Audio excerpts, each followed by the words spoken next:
할렐루야. 우리 옆에 계신 분 한번 인사하겠습니다. 사랑합니다. 축복합니다.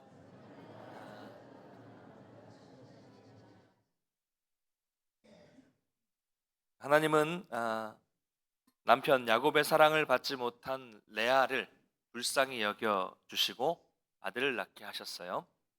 레아는 그 남편의 사랑이 동생 라헬에게 다 가 있잖아요. 그래서 그 비참한 상황에서 하나님께 부르짖었고 아들을 넷을 낳습니다. 한 명 한 명씩 낳을 때마다 점점 신앙이 자라다가 마지막 넷째를 낳았을 때는 이제 내가 사람을 바라보지 않고 하나님을 찬송하겠다라는 신앙으로 성장하게 됐어요. 이처럼 하나님은 야곱도 레아도 또 라헬도 또 저도 여러분도 삶의 고난과 또 좌절을 통과하게 하심으로써 사람을 의지하지 않고 하나님을 신뢰하는 믿음으로 점점 성숙하게 하신다는 것을 여러분 꼭 기억하시기를 바랍니다. 우리는 지금 그 과정 중에 있는 거예요. 그 외삼촌 라반으로 인해서 야곱의 가정 전체는 아주 힘겨운 시기를 보내게 됩니다. 야곱은 라헬을 위해서 7년을 일했지만 라반은 어떻게 합니까? 라헬이 아니라 언니 레아를 먼저 시집 보내고 7년을 더 그 외삼촌의 착취를 당해야 되는 상황에 처했어요. 레아와 라헬은 어떻습니까? 이제는 그동안 사이좋게 지냈던 언니 동생의 관계가 아니라 한 남자의 야곱의 아내로서 서로 경쟁하고 서로 막 시기하는 이제 친한 자매가 아니라 그냥 시기하고 경쟁하는 아내가 된 거죠. 야곱은 라헬만 사랑했어요. 레아는 야곱의 사랑을 받지 못했습니다. 반대로 야곱의 사랑을 라헬은 받았지만 아들은 레아가 낳습니다.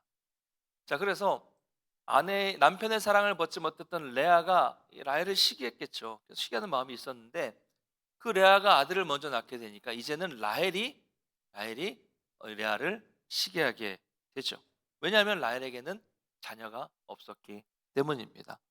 여러분, 라헬은요 욕심 많은 여인이었습니다.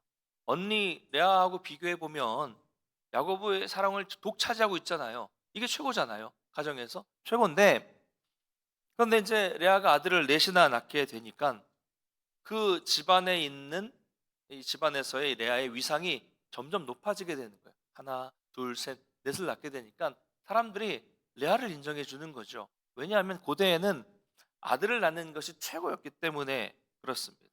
그러니 모든 것을 다 가져야만 만족하는 라헬로서는 이제 자기는 모든 것을 가졌는데 자녀가 없잖아요.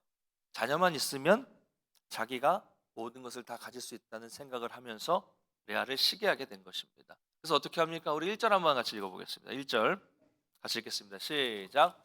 라헬이 자기가 야곱에게서 아들을 낳지 못함을 보고 그의 언니를 시기하여 야곱에게 이르되 내게 자식을 낳게 하라. 그렇지 아니하면 내가 죽겠노라. 여러분, 이게 뭐 야곱에게 이렇게 따진다고 될 일입니까? 이 자녀를 낳는 것이 뭐 야곱 마음대로 되는 거예요? 안 되면 죽겠다라고 떼를 쓰는 거예요. 시기하는 마음이 생기니까 이렇게 말도 안 되는 억지를 부리는 거죠. 여러분, 야곱이 처음에 그랬던 것처럼 또 레아도 처음에 그랬던 것처럼 라헬도 아직은 믿음이 없어요. 연약하고요. 아직은 하나님을 제대로 모르고 있었습니다. 만약 라헬이 지금 하나님을 제대로 알았다면 어떻게 했을까요?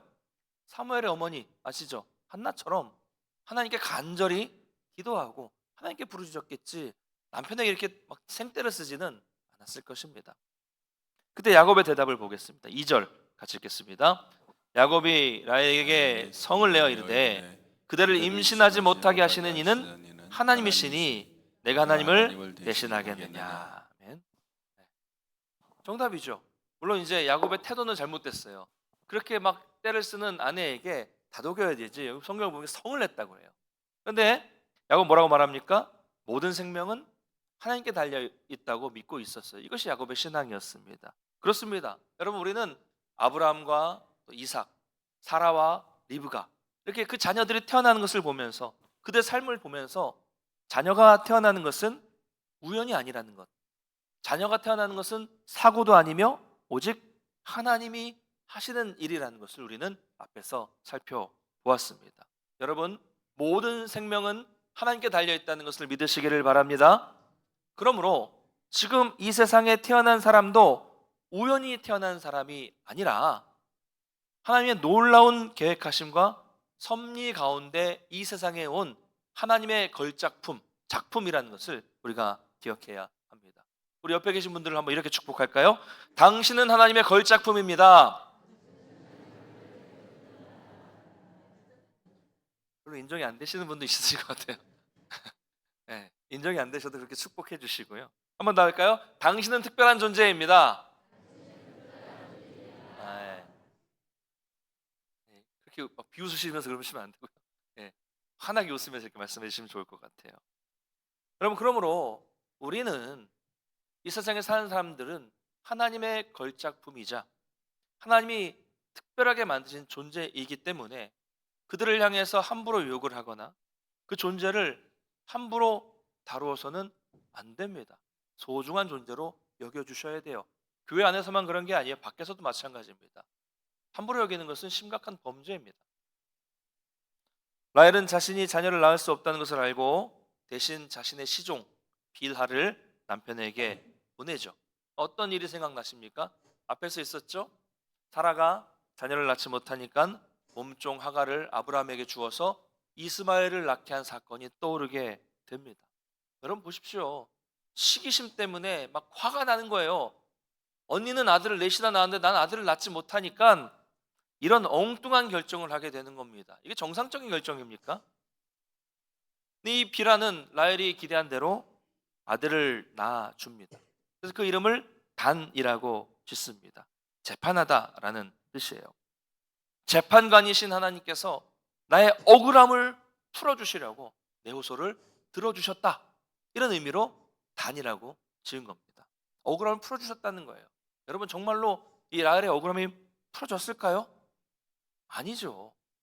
또 비라는 둘째로 아들을 낳습니다. 그 이름을 납달리라고 합니다. 이 뜻의 이름은 씨름, 겨루기라는 뜻이에요. 내가 언니 레아와 씨름해서 마침내 이겼다. 그래서 둘째를 낳았을 때, 그 종이 낳았을 때 납달리라고 지은 거예요. 이긴 겁니까? 이겼어요? 막 이제 둘째를 낳으니까 막 아마 이랬을 거예요. 애를 안고서 언니 앞에서 내가 이겼다 막 이렇게 이랬을 거예요. 네. 이긴 거 아니죠. 제가 이 말씀을 쭉 보면서 라헬에 대한 동정하는 마음, 참 슬프다. 그렇게까지 이겨보고 싶은가라는 슬픈 마음이 들었어요. 여러분 보십시오. 레아는 직접 아들을 몇 명 낳았어요? 지난주에 들은 내용입니다. 4명 낳았어요. 그러면 라헬은 자기가 낳은 게 아니라 종 비라를 통해서 몇 명 낳았어요? 2명. 수치로만 봐도 누가 이겼어요? 레아가 이긴 거잖아요. 그 라헬은 종이 낳은 건데 라헬의 뭐예요? 우리가 보통 말하는 정신승리예요. 이겼다고 막 우기고 있어요. 이처럼 라헬은 참 어리고 연약한 또 인격, 또 신앙을 가지고 있었다는 거예요. 자, 그런데 레아도 똑같아요. 보세요. 이제는 또 무슨 둘 사이에 무슨 경쟁이 벌어져요? 출산 경쟁이 벌어집니다. 여러분 이런 경쟁 해보셨어요? 출산 경쟁? 앞에서는 레아가 아들 넷을 낳고 출산이 멈췄다고 말씀하고 있습니다. 그래서 라헬이 몸종 비라를 야곱에게 준 것처럼 레아도 아마 약을 낳나 봐요. 막 이게 이 라헬이 내가 이겼다 막 그러니까 약을 낳나 봐요. 자기 몸종 실바를 또 야곱에게 주게 되는 거예요. 이 시기심과 경쟁심 때문에 이런 이 자매들끼리 비상식적인 일을 하는 거죠. 주도권을 잡기 위한 치열한 출산 경쟁이라고 저는 이런 표현을 쓰는데 출산 전쟁이 벌어졌습니다. 출산 전쟁. 여러분 출산 전쟁이라는 말은 처음 들어보셨죠? 저도 처음 해봅니다. 출산 전쟁이 벌어졌어요. 결국 레아의 의도대로 실바는 아들을 낳고 이름을 가시라고 짓습니다. 복, 행운이라는 뜻이에요. 행운. 또 실바는 또 아들을 낳고 레아는 그 이름을 아셀이라고 짓습니다. 기쁨, 행복 이런 뜻이요. 행운, 행복. 13절 한번 읽어볼까요? 13절 같이 읽겠습니다. 시작. 레아가 이르되 기쁘도다 모든 딸들이 나를 기쁜 자라 하리로다 하고 그 이름을 아셀이라 하였더라. 무슨 말이에요? 자기 종이 두 아들을 낳은 것을 보고 뭐라고 해요? 자, 세상의 모든 여인들이, 세상의 모든 딸들이 나를 보고서 참 기쁜 사람이라고 부러워할 것이다. 이렇게 말하는 거예요. 이렇게 자랑하고 싶은 거예요. 자, 그런데 이번에는 레아가 앞에서 자기가 직접 아들을 낳았을 때, 특별히 네 번째 유다를 낳았을 때처럼 하나님께 영광을 돌리면서 찬송하지 않았어요. 그렇죠? 이름에 드러나고 있습니다. 아들의 이름을 행운이라고 줘요. 행운, 복, 행운. 하나님이 계신데 행운이 어디 있어요? 여러분, 우리 성도님들이 말을 쓰실 때도, 표현을 하실 때도 그러시면 안 돼요. 예, 내가 참 운이 좋았다. 운이에요? 하나님의 인도하심이죠. 할렐루야. 내가 참 행운 있는 사람이다. 행운 있는 사람이다. 내가 운이 좋다. 뭐 이런 얘기 쓰지 않았으면 좋겠습니다. 하나님이 계시는데 아들 이름을 행운이다. 또 그 아들 이름을 행복이다. 이렇게 짓고 있습니다. 저 완전히 세속적인 이름을 짓고 있는 거예요. 하나님이 사라졌습니다. 은혜, 감사, 찬양 이런 이름을 지었어야죠. 하나님은 사라지고 자신의 행복에만 관심을 갖게 되었습니다. 불과 얼마 전까지는 하나님을 찬송했는데 레아의 이 성숙한 믿음이 흔들리고 있어요. 자기가 자녀를 낳았을 때는 점점 신앙이 성숙해졌지만 실바가 아들을 낳았을 때는 찬양이 사라졌어요. 이처럼 이 시기하는 마음이 생기면, 여러분, 경쟁하는 마음이 생기고 질투하는 마음이 생기면 그 마음은 사람의 마음을 또 믿음을 무너뜨리게 되는 것입니다. 자, 그러던 중에 이제 합한채 사건이 벌어져요. 우리 14절 15절 한번 같이 읽어보겠습니다. 시작. 밀 거둘 때 르우벤이 나가서 드렸더니 라헬이 레아에게 이르되 언니의 아들의 합한채를 청구하노라. 레아가 그에게 이르되 네, 내가 내 남편을 빼앗은 것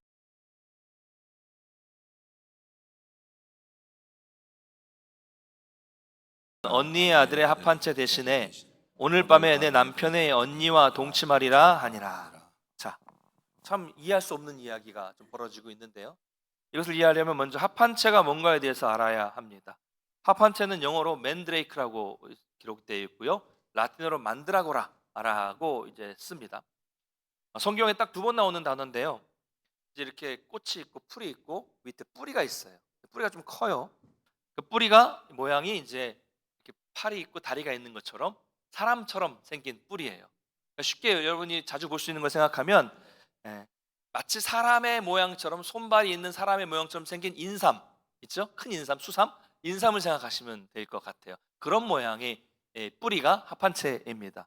그래서 이게 사람 모양처럼 생겼기 때문에 고대로부터 주술을 하는데 또 마법을 하는데 이제 사용됐던 이 식물이고요. 남성에게는 정력에 좋다. 또 여성에게는 불임을 치료할 수 있다라는 그런 식물로 이렇게 여겨졌습니다. 사람 모양으로 생겼기 때문에 그랬던 것 같아요. 자, 이것을 아들, 그 가장 큰 아들 르우벤이 들에서 가져와서 어머니 레아에게 준 거예요. 우리가 생각할 때는 뭐 좀 큰 아들이 막 어머니를 위해서 이제 출산이 그친 레아를 위해서 이렇게 캐다가 준 것 같지만 그게 아니에요. 르우벤 아주 어린 아들입니다. 뭐 한 4-5살, 5살, 6살 뭐 이렇게 된 아주 어린 아들이기 때문에 그 아이가 그냥 놀다가 그냥 우연히 이렇게 뭐가 있어 꽃이 있어서 파가지고 그 가져간 거예요. 그냥 엄마가 보고 놀란 거죠. 사람들이 볼 때 야, 르우벤이 합한채를 엄마에게 갖다 줬다 이렇게 얘기를 한 겁니다. 자, 이런 소식은 또 라헬에게 금방 전해져요. 항상 라헬은 아들을 낳기 위한 이 채널을 이렇게 열고 집중하고 있었기 때문에 이 르우벤이 합한채를 찾았다는 소식을 금방 들은 거죠. 얼마나 자녀를 낳는 일에 간절했는지를 알 수 있습니다. 그 본문을 보면 라헬이 언니에게 그 합한채를 내가 청구하노라 이렇게 얘기를 하니까 강압적으로 막 빼앗으려고 했던 것 같지만 그 원어를 보면 문맥상 뭐냐면 언니 그거 좀 나 좀 줄래? 언니 그거 날 좀 줬으면 좋겠어. 내가 그거 먹고 좀 아들을 낳아야겠어. 이렇게 완곡하게 표현을 한 겁니다. 네. 그러나 여러분 이렇게 부드럽게 얘기했다고 해서 그걸 또 서로 지금 경쟁하는 관계인데 지금 출산 경쟁이 벌어졌잖아요. 출산 전쟁 중인데 순순히 빼앗길 레아가 아니죠. 평소 남편의 사랑을 받지 못하면 그 모든 시샘이 누구한테 가요? 라헬에게 가잖아요. 평소에 라헬에게 가지고 있었던 불만이 말로 튀어나옵니다. 야, 너는 내 남편도 뺏어가더니 이제는 내 아들이 찾아온 합한채도 뺏어가려고 하냐? 막 화를 낸 거예요. 화를 냅니다. 여러분, 이 말이 맞습니까? 라헬이 레아의 남편을 뺏어갔습니까? 사실 반대죠. 사실 반대예요. 레아가 라헬의 남편을 빼앗은 것이죠. 인간은 늘 자기 중심적으로 생각하는 거예요.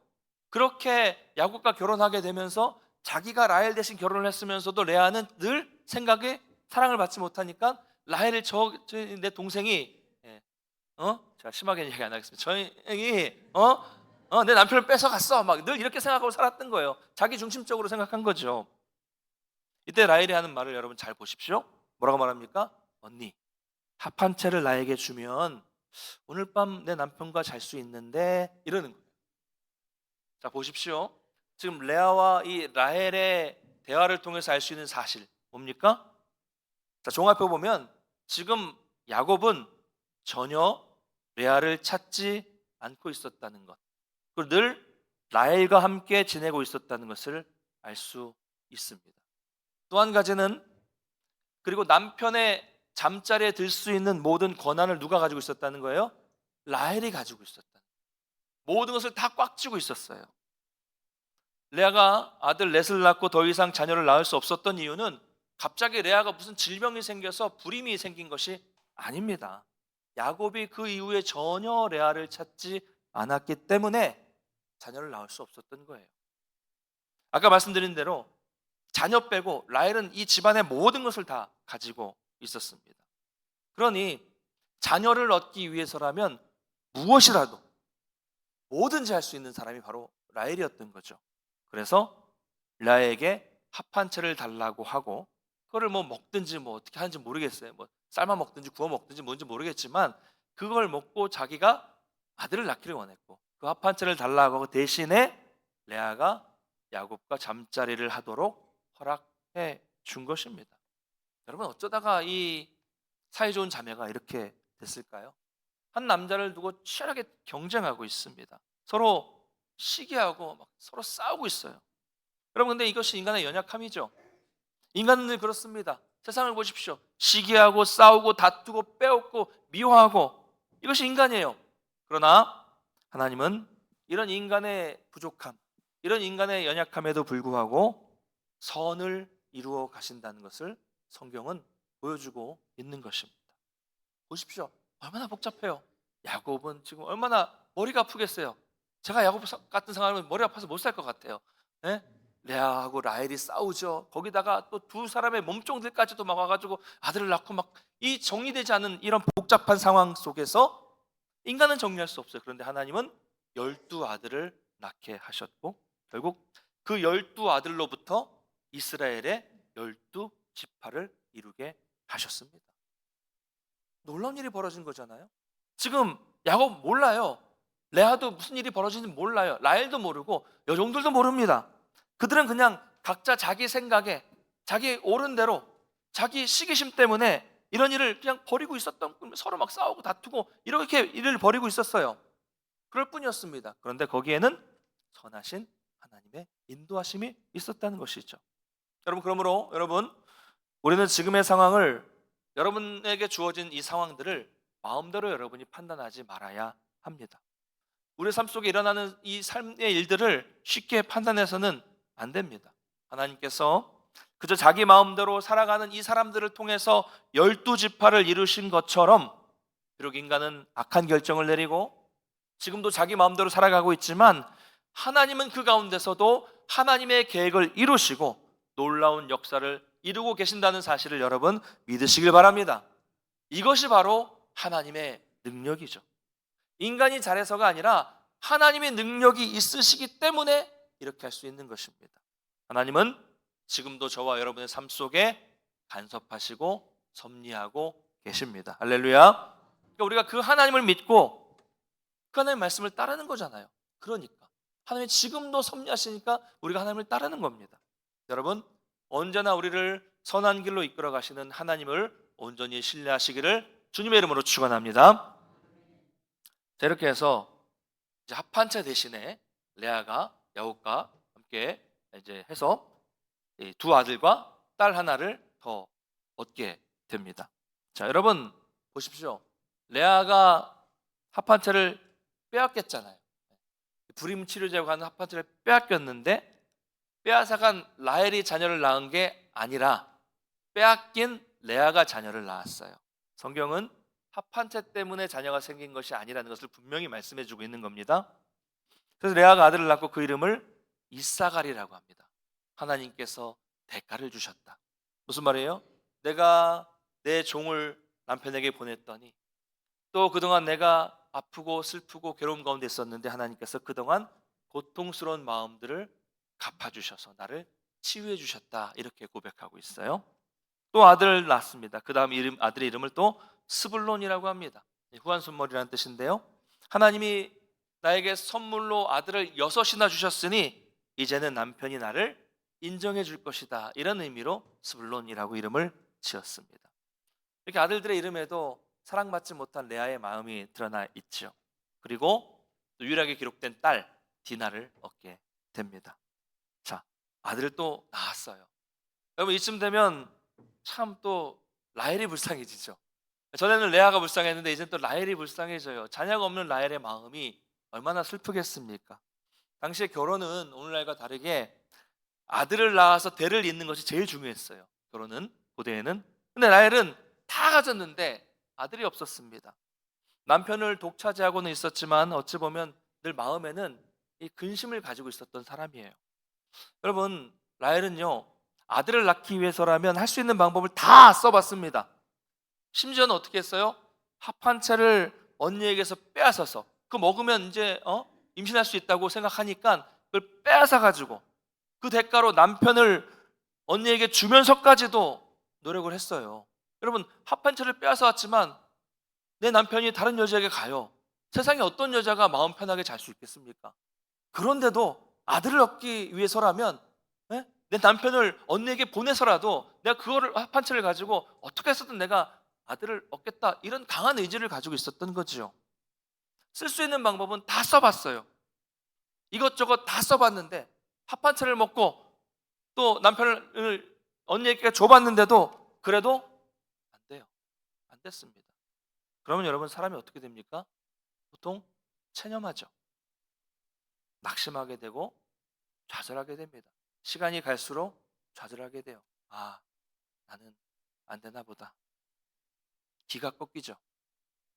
욕심이 많아도 욕심도 사라지고 그 높은 자존심도 다 사라지고 자기 중심적인 생각도 내려놓게 되는 것입니다.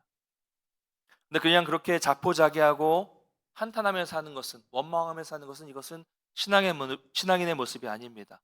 낙심하고 체념할 수 있어요. 그런데 낙심하고 체념하는 가운데 내가 어떤 존재인지를 깨달아야 합니다. 아, 나는 할 수 없구나. 내가 하는 방법으로는 할 수 없구나. 나는 참 연약한 존재구나. 라는 것을 깨닫고 더 나아가서 어떻게 돼요? 천부여 의지 없어서 손들고 갑니다. 이렇게 하나님께로 나아갈 수 있어야 합니다. 할렐루야. 이게 신앙이니. 여러분, 인생에서 넘을 수 없는 벽에 부딪히시고 한없는 좌절감과 낙심에 사로잡힐 때 포기하지 마시고 하나님 앞에서 두 손 들고 납작 엎드리게 되시기를 간절히 소망합니다. 그렇게 여러분의 자존심을 다 내려놓고 하나님 앞에 손 들고 나아갈 때가 바로 하나님이 일하실 때가 되는 것입니다. 22절부터 24절 한번 같이 읽겠습니다. 시작. 하나님이 라헬을 생각하신지라. 하나님이 그의 소원을 들으시고 그의 태를 여셨으므로 그가 임신하여 아들을 낳고 이르되 하나님이 내 부끄러움을 씻으셨다 하고 그 이름을 요셉이라 하니 여호와는 다시 다른 아들을 내게 더하시기를 원하노라 하였더라. 아멘. 이제 하나님이 드디어 라헬을 생각해 주셨습니다. 앞에서 하나님은 야곱에게 사랑받지 못하는 레아를 불쌍히 여겨 주셨어요. 근데 이번에는 자녀를 낳지 못한 라헬을 기억해 주셨어요. 그때가 언제입니까? 자기의 모든 힘을 내려놓고 두 손을 들고 하나님 앞으로 나아갈 때였습니다. 생각하다라는 말은 기억하다라는 뜻이에요. 기억하다. 하나님이 라헬을 기억하셨다. 언제 하나님이 잊고 계셨습니까? 아니죠. 이것은 인간 편에서 할 수 있는 표현일 뿐이죠. 하나님께서 때를 기다리고 계셨다. 때를 기다리고 계셨다. 이제 하나님의 때가 왔다. 이런 의미입니다. 라헬이 원했던 때는 다 지나갔어요. 이제나 저제나 아들을 낳을까 기다렸지만 그때는 다 지나가서 비록 라헬은 낙심했지만 바로 그 낙심하고 좌절했던 그때가, 자기 힘을 내려놓고 자기 생각을 내려놓고 좌절하고 있었던 바로 그때가 하나님이 라헬을 기억하셨던 때였습니다. 나를 내려놓을 때, 내가 믿고 있었던 것들을 포기할 때 하나님이 일하기 시작합니다. 라헬은 남편을 붙들고 아들에 대한 엄청난 집착을 가지고 있었지만 그 모든 것을 내려놓고 그 모든 것을 포기했을 때 하나님께서 라헬을 기억해 주셨어요. 그리고 바로 그때가 되어서 하나님께서 그 라헬의 간절한 소원을 들으셔서 라헬에게 아들을 주셨습니다. 할렐루야. 사랑하는 성도 여러분, 우리가 기도할 때마다 늘 이것을 기억해야 합니다. 우리가 기도하면 하나님이 응답해 주십니다. 여러분 믿으십니까? 성도가 기도하면 하나님은 들어주세요. 그러나 때로는 오랫동안, 아주 오랫동안 기다려야 할 때도 있습니다. 대부분 아직 우리의 힘이 빠지지 않았을 때가 그렇습니다. 아직 우리의 자아, 우리의 자신감이 살아있고 내가 뭐라도 해보려고 막 아등바등 할 때, 그때는 이루어지지 않아요. 그러나 우리 가운데 있는 그 한 터럭의 자존심도 사라지고 내 힘을 다 내려놓고 그저 하늘을 바라보며 하나님을 의지하고 하나님을 바라볼 때가 바로 하나님이 역사하시는 시간입니다. 여러분, 그러므로 우리가 항상 하나님 앞에 설 때마다 겸손한 마음으로, 아주 낮은 마음으로 서야 한다는 것을 믿으시기를 바랍니다. 여러분, 오늘 성경을 보면요, 드디어 하나님께서 라헬의 태를 열어주셨다. 그러니까 하나님이 열어주셨다라고 말씀하고 있어요. 반대로 말하면 그동안 하나님께서 라헬의 태를 닫아두고 계셨다는 의미잖아요. 왜 그렇습니까? 하나님이 원하시는 가장 완벽한 타이밍, 하나님이 원하시는 가장 적절한 타이밍에 아들을 주시기 위해서였습니다. 하나님을 향한 믿음이 생기고 성숙해지기를 기다리셨던 거예요. 그 기다림 가운데 라헬은 드디어 기다리고 기다려던 아들을 낳고 이렇게 외칩니다. 23절 한번 다시 읽어보겠습니다. 23절 시작. 그가 임신하여 아들을 낳고 이르되 하나님이 내 부끄러움을 씻으셨다. 대한독립 만세! 뭐 이런 것처럼 제가 볼 땐 그래요. 아들을 낳고 이랬을 거예요. 하나님이 내 부끄러움을 씻어주셨다. 막 할렐루야 막 이랬겠죠. 그럼 얼마나 기뻤겠어요. 자녀들을 쉽게 낳으신 분들은 잘 모르실 거예요. 저는 아들을 낳고 나서 막 외친 게 아니라 눈물이 나오더라고요. 기다렸을 때, 얼마나 그 기다렸던 아들이 태어났을 때 얼마나 기뻤을까요? 막 외쳤을 거예요. 그리고 그 이름을 요셉이라고 합니다. 더함, 주께서 더하시기를 원합니다 라는 뜻의 요셉이라고 지어요. 뭘 더하실까요? 하나님이 내 부끄러움을 씻으셨으니 하나로 안 돼요. 하나 더 주세요. 이거예요. 이 뜻입니다. 안타깝게도 라헬의 소원은 훗날 이루어져요. 하나님이 라헬이 원하는 대로 두 번째 아들을 주시는데 그 두 번째 아들 베냐민이 태어날 때 라헬은 죽음을 맞이하게 됩니다. 여러분, 어쨌든 하나님은, 제일 중요한 건 뭐예요? 하나님은 라헬을 잊지 않으시고 라헬을 기억해 주시고 그 라헬의 가장 간절한 소원을 들어주셔서 라헬의 수치를 씻어 주셨어요. 사랑하는 성도 여러분, 이처럼 우리 인생의 수치, 우리 삶의 괴로움은 오직 하나님만이 씻어 주실 수 있다는 것을 믿으시기를 바랍니다. 하나님만이 여러분을 다시 세워 주실 수 있어요. 하나님만이 여러분을 회복시켜 주실 수 있습니다. 사랑하는 성도 여러분, 저와 여러분에게는 이 하나님이 계시기 때문에 지금 어떤 상황에 처해 있다고 할지라도 우리에게는 소망이 있다는 것을 믿으시기를 바랍니다. 말씀을 맺겠습니다. 이로써 이제 자식 낳기 경쟁은 끝이 났습니다. 레아는 직접 아들을 6명을 낳았고 딸 1명을 낳았어요. 그리고 자기 종 실바는 아들을 2명 낳았습니다. 그래서 레아에게 속한 아들은 총 8명이 됐어요. 반대로 라헬은 요셉과 베냐민 2명을 낳았습니다. 자기 종 비라를 통해서 2명을 낳았어요. 총 4명을 낳았습니다. 이렇게 해서 복잡하지만 야곱의 아들은 12명이 되었고 그 아들들이 이제 이스라엘을 대표하는 12지파를 이루게 됩니다. 여러분, 이들로부터 이스라엘 12지파가 시작되었다고 하면 참 대단하다. 그렇죠? 야곱의 아들들이 12지파야. 대단한 거잖아요. 우리 중에 누가 아들이 우리 선조들의 대표가 됐다. 이러면 대단한 거잖아요. 이 야곱의 아들들이 12지파가 되었다는 것을 보면 대단해 보이지만 여러분, 사실 허물이 많은 야곱과 그 복잡하고 시기와 질투와 싸움 가운데 있었던 그 가정에서 태어난 아들로부터 이 이스라엘의 12지파가 되었다는 것을 기억해야 합니다. 무슨 말입니까? 자랑할 게 아무것도 없어요. 아무것도 없습니다. 우리도 그렇습니다. 허물이 많아요. 죄가 많고 문제가 많고 자랑할 게 뭐가 있어요. 그러나 하나님은 그 허물들, 그런 것들을 보지 않으시고 우리를 지금도 아름답게 만들어 가고 계신다는 것을 여러분 꼭 기억하시기를 바랍니다. 내가 깊은 수렁에 빠져 있을지라도, 좌절과 낙심의 시기를 통과하고 있다고 할지라도, 내 마음이 하나님을 향하고 두 손을 들고 하나님께만 소망을 두고 있는 한 하나님은 나를 기억하시고 나의 소원을 들어주십니다. 할렐루야. 라헬의 소원을 들어주신 하나님, 라헬을 기억하신 하나님은 지금도 여러분들을 기억하시고 여러분의 소원을 들어주십니다. 그때 하나님은 나의 수치를 씻어주시고, 하나님은 나를 회복시켜주시고, 하나님은 나를 높은 곳으로 다니게 하신다는 것을 믿으시길 바랍니다. 여러분, 이것을 확신하십시오. 확신하시고 한 주간도 소망 되시는 우리 주님과 함께 힘있게 승리하시기를 간절히 축원합니다.